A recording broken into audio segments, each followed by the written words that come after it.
TRW. The game is Crusades 2. The battle is Hob. We have a Turkish, what's labeled a Turkish army. Yeah, Turkish army under Ilgazi, overall commander or overall leader in game terms, against a Crusader army under the overall leader Baldwin. It is 0900 hours turn.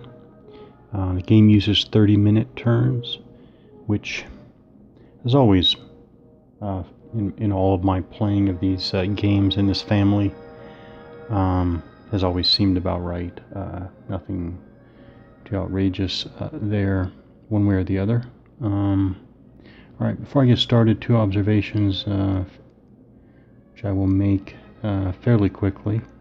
One positive, one negative. So positive is that now playing this battle, again, I'm reminded how once you get, I guess, to put it figuratively, once you get into a groove, or to put it more formally, once you get in a mental frame that synchronizes with the overall design thrust here, play is enjoyable. And what I mean by that, again, I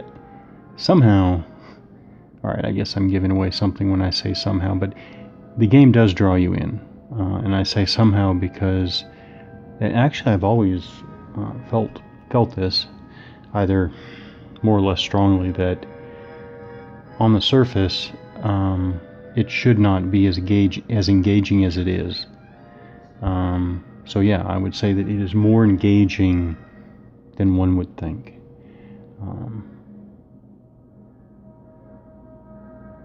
Not going to speculate on why at this time. Maybe that is a good topic of discussion for another time. Now on the negative side, and I guess the upshot here is that there is no underlying core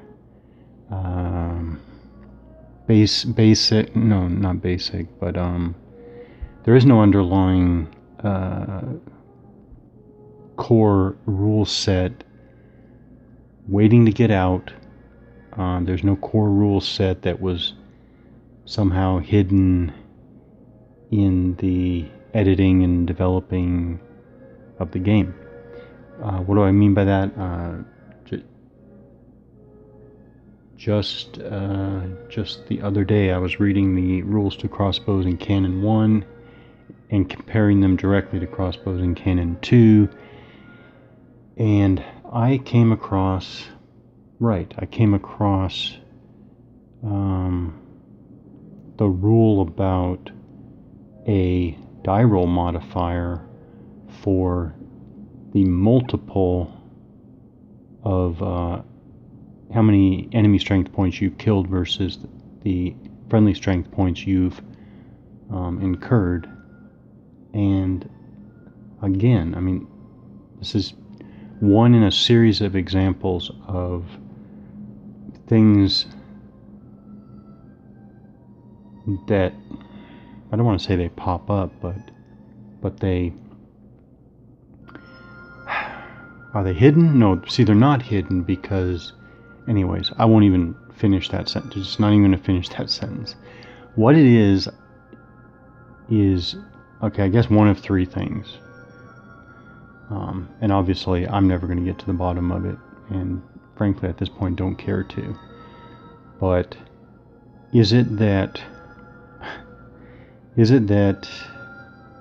the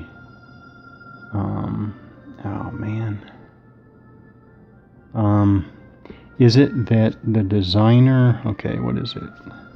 3K. Okay, first of all, the easy one is the development of the game was an utter failure. Not just done poorly, but it actually failed. And what I mean by that is maybe maybe you had a case of old drafts of rules being inadvertently published, or inadvertently, I guess, brought back into the development process when they should have been relegated to the, well, frankly, the garbage?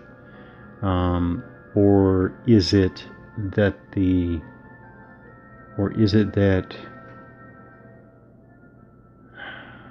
rules were never evolved? I guess that's also to development, but the rules were never evolved well or successfully.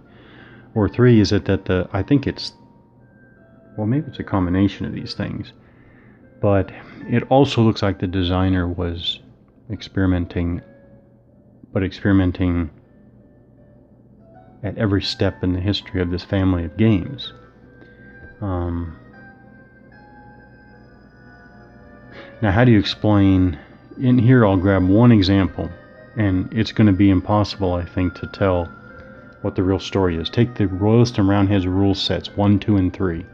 Lay them side by side. In Royalist and Roundheads 1, this is all about the movement of routed units. Very simple. It's a separate section in every rule set.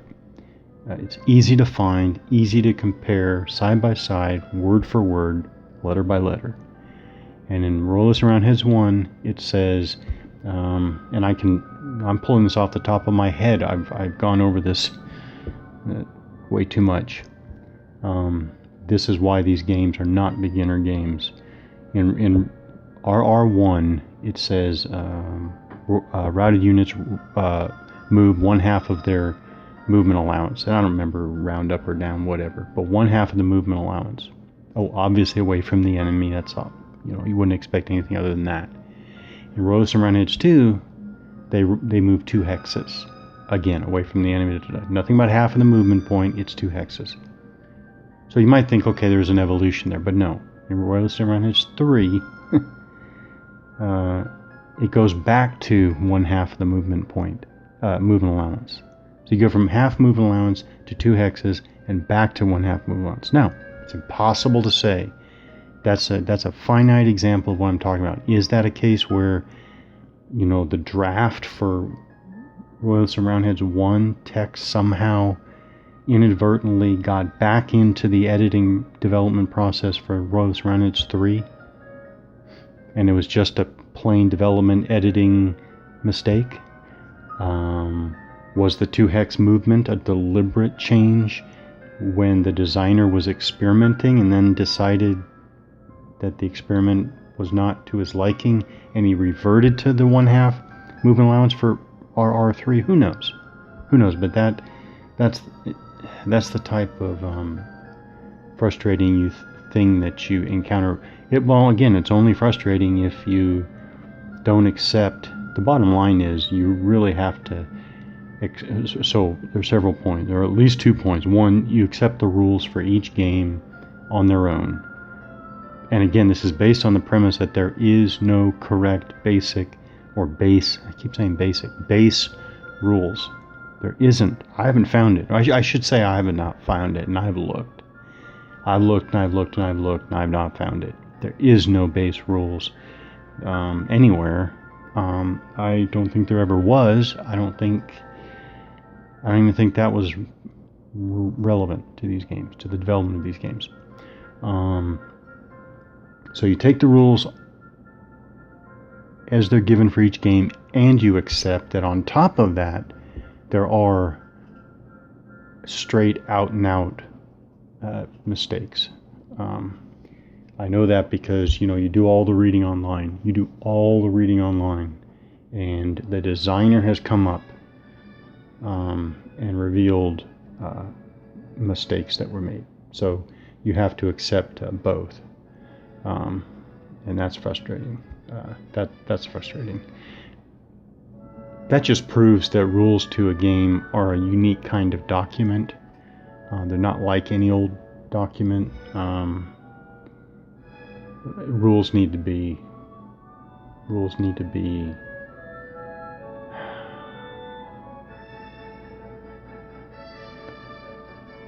have certain qualities to function properly. Okay. All right. So was way more than I expected. One positive, one negative, and now I'm going to pick up with the positive. Continuing playing Hob here. Pretty interesting. So again, we're at the start of the game turn again.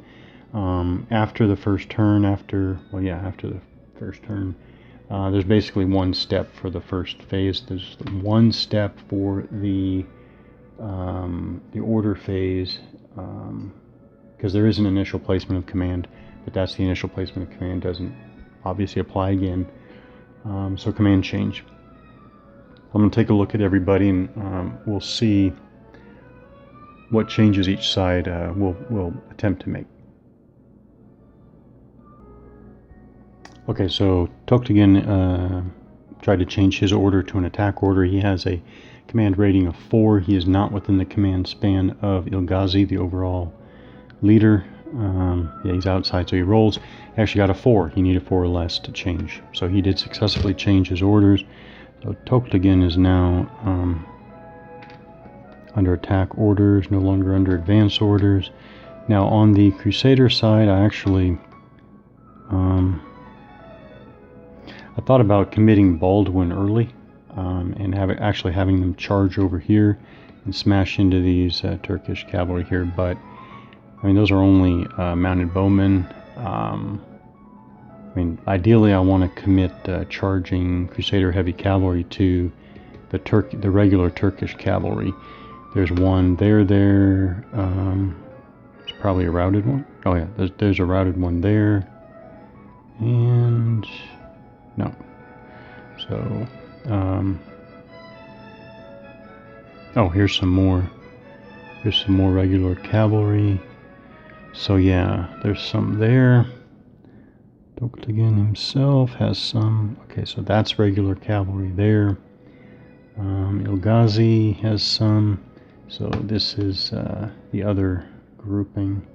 So this is all mounted bowmen. Mounted bowmen here. We got the cavalry, mounted bowmen, and then cavalry, and then mounted bowmen. So yeah, it would be nice to be able to commit the Crusader heavy cavalry to the Turkish regular cavalry. Now, as I was going through here, considering this, wow, all 3 subordinate Crusader leaders have a command value of 3. Pons has 3, Antiochian has 3, and Fulkoi has 3.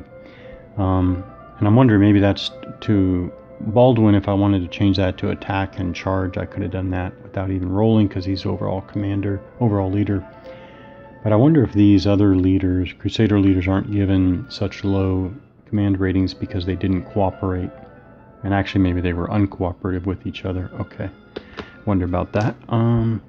So now the first player, which is the Turkish side movement, who's out of command. These guys are all in command. The whole blue formation under Toktigan. And what do we have here? We have 1.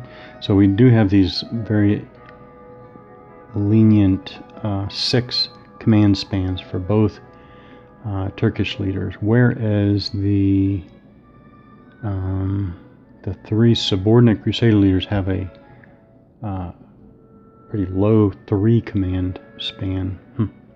So each Turkish commander leader has a command span twice the distance of the Crusader subordinate leaders. But it also makes sense since the entire Turkish army is mounted. But here we count our command span. 1, 2. Here's Ilgazi.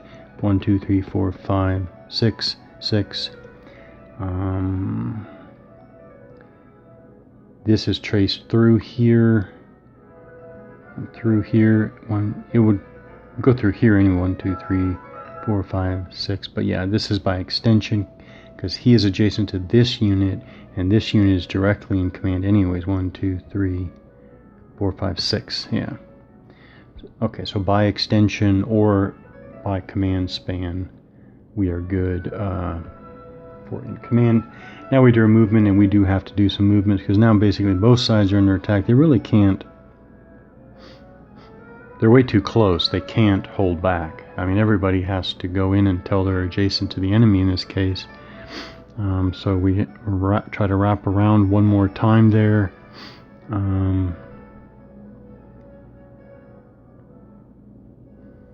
These guys are going to go in anyways too, so free turn, 1, 2, 3.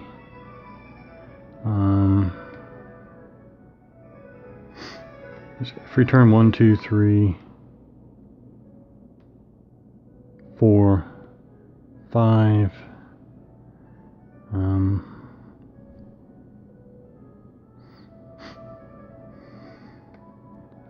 Wait, 1.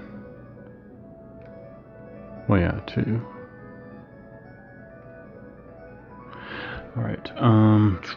Here, already adjacent, already adjacent, already adjacent, already adjacent. But here, these 4. So we're gonna go. Oh.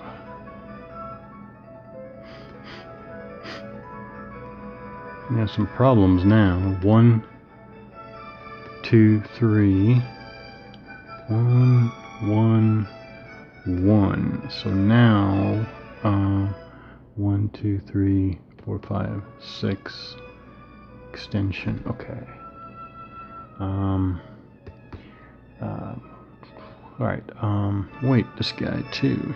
So he rallied. So he's facing back as he rallied before. Free turn. Oh, he is mounted bowman, so he will go.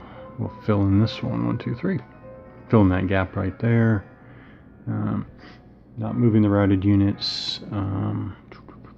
Okay.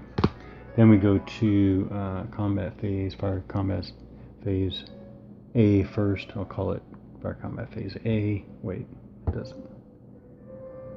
I wish they wouldn't do that. First player combat phase. First player fire combat phase. Okay. We'll see what the results are. We'll have actually the 4 Crusader dismounted bowmen, and then all of the mounted bowmen. Mounted bowmen on the Turkish side. So defensive fire first, then offensive fire. Alright, so this unit, this Turkish mounted bow unit routed from the fire of this Crusader dismounted bow unit. And this one way over here, I think it was this unit. Yeah, this unit. No, it was this unit. Fired on this unit. So this mounted Turkish bowman unit fired on this heavy Crusader unit, Crusader cavalry unit, rolled a 9 -1 for the target being Crusader heavy cavalry for an 8, which is for mounted bowmen a morale check, and they have a morale of 6. They rolled a 7, so they failed, but they can't retreat. They cannot retreat. A non-skirmisher unit, a combat unit, not a skirmish unit, cannot retreat through friendly units, cannot retreat through units at all. If he goes here, he's in the zone of control of this mounted bow unit, so instead of routing, takes 1 step loss. So for Crusader heavy cavalry, step losses, unlike other combat units, when a Crusader heavy cavalry unit suffers loss, has the following procedure.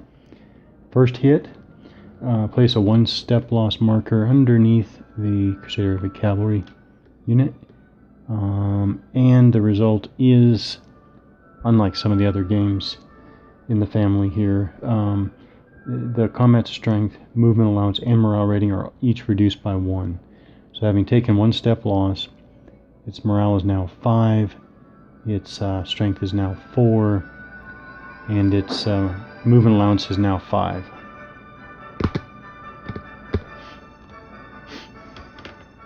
So that was all first player